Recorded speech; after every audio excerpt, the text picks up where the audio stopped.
ದೀಪಾವಳಿಗೆ ನಾವು ಎಣ್ಣೆ ಸ್ನಾನವನ್ನು ಯಾಕೆ ಮಾಡ್ತೇವೆ? ಪುರಾಣದ ಪ್ರಕಾರ ಶ್ರೀಕೃಷ್ಣ ನರಕಾಸುರ ಎಂಬ ರಾಕ್ಷಸನನ್ನು ವಧಿಸಿದ ನಂತರ ತನ್ನ ಮೈ ಮೇಲೆ ಚಿಮುಕಿದಂತಹ ರಕ್ತವನ್ನು ತೊಳೆದು ಹಾಕಲಿಕ್ಕೆ ಎಣ್ಣೆ ಸ್ನಾನವನ್ನು ಮಾಡ್ತಾರೆ. ಶ್ರೀಕೃಷ್ಣ ನರಕಾಸುರನನ್ನು ವಧಿಸಿದ ದಿನವನ್ನು ನಾವು ನರಕ ಚತುರ್ದಶಿ ಅಂತೇಳಿ ಆಚರಿಸ್ತೇವೆ. ಇಲ್ಲಿ ನರಕ ಅಂತ ಹೇಳಿದರೆ ನರಕಾಸುರ ಎಂಬ ರಾಕ್ಷಸ, ಚತುರ್ದಶಿ ಅಂತ ಹೇಳಿದರೆ 14ನೇ ದಿನ.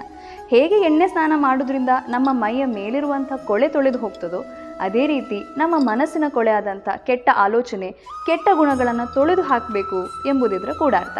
ಇನ್ನು ಆರೋಗ್ಯದ ದೃಷ್ಟಿಯಲ್ಲಿ ನಾವು ನೋಡೋದಾದರೆ ಎಣ್ಣೆ ಸ್ನಾನವನ್ನು ಆಯುರ್ವೇದದಲ್ಲಿ ಅಭ್ಯಂಗ ಸ್ನಾನ ಅಂತ ಹೇಳಿ ಕರೀತಾರೆ. ವಿಶೇಷವಾಗಿ ಎಳ್ಳೆಣ್ಣೆಯಲ್ಲಿ ಸ್ನಾನ ಮಾಡೋದ್ರಿಂದ ತುಂಬ ಒಳ್ಳೆಯದು. ದೀಪಾವಳಿ ಚಳಿಗಾಲದಲ್ಲಿ ಆಚರಿಸುವ ಹಬ್ಬ ಆದ್ರಿಂದ ಸ್ಕಿನ್ ಎಲ್ಲ ಡ್ರೈ ಆಗ್ತದೆ. ಎಣ್ಣೆ ಸ್ನಾನ ಮಾಡೋದ್ರಿಂದ ಸ್ಕಿನ್ ಹೈಡ್ರೇಟ್ ಆಗಿ ಮಾಯ್ಶ್ಚರೈಸ್ ಆಗ್ತದೆ.